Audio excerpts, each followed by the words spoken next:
오늘 본문은 크게 두 장면으로 나눌 수 있습니다. 21절부터 28절까지, 그리고 29절부터 39절까지입니다. 21절부터 28절까지는 두로와 시돈 지방에서, 29절부터 39절까지는 갈릴리 호숫가에서 일어난 일을 보여주고 있습니다. 먼저 21절부터 28절까지 두로와 시돈 지방에서 일어난 일을 보도록 하겠습니다. 21절, 예수께서 거기서 나가사 두로와 시돈 지방으로 들어가시니, 예수님은 이방 지역이었던 두로와 시돈 지역으로 이동하십니다. 복음서에 나와 있는 예수님의 장소 이동에는 늘 분명한 의도와 목적이 담겨 있습니다. 뜻하신 바가 있어, 이루실 목적이 있어 장소를 옮기시는 것입니다.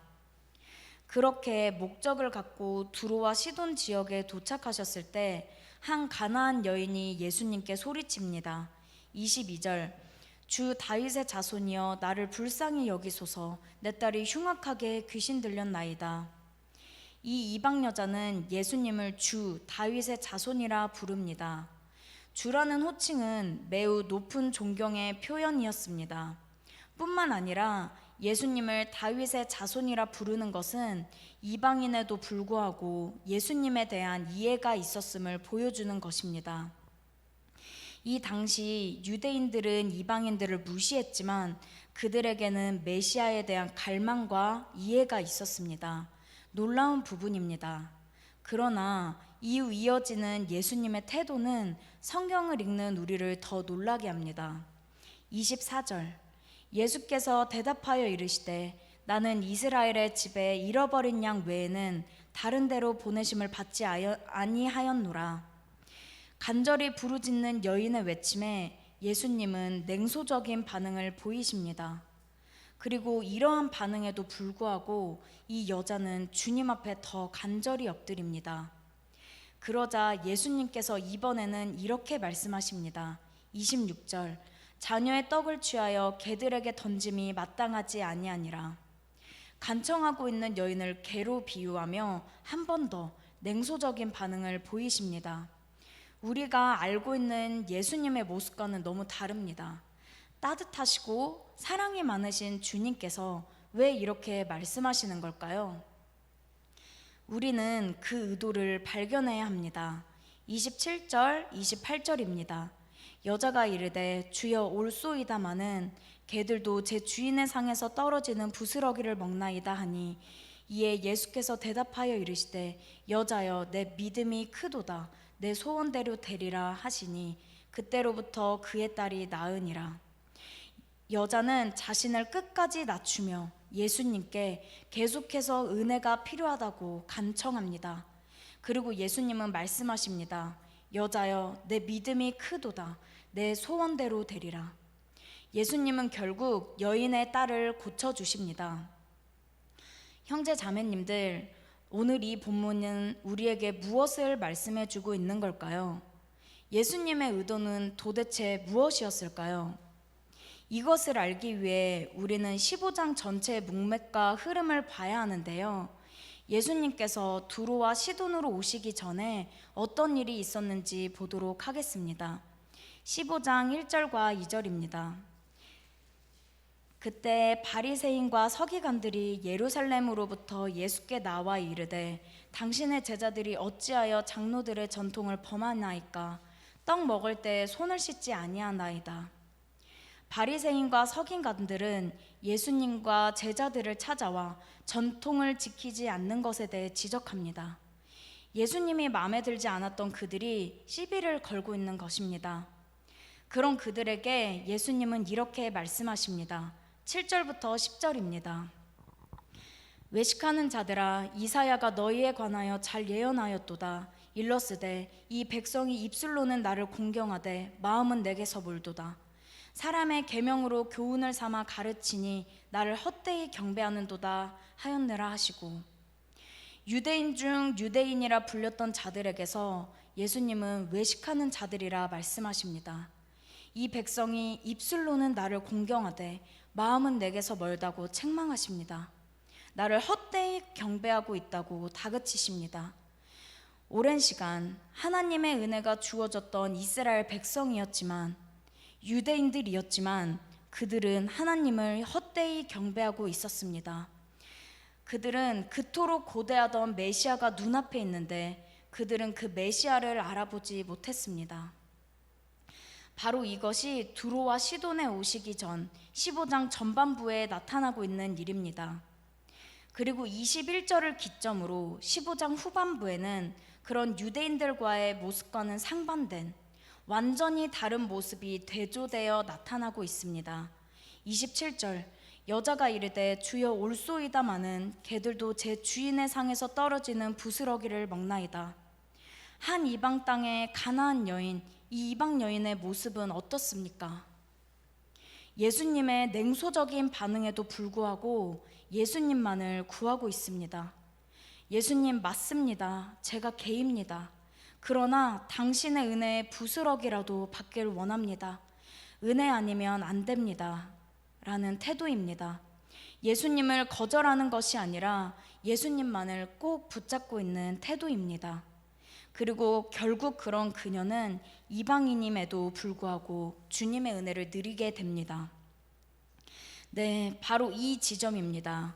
예수님께서는 이 가나안 여인과의 대화를 통해 유대인뿐만 아니라 이방인에게도 그리스도의 복음이 확장되어 갈 것이라는 것을, 더 나아가 이방인들이 오히려 예수님에게 더 반응하게 될 것이라는 암시를 드러내시는 것입니다.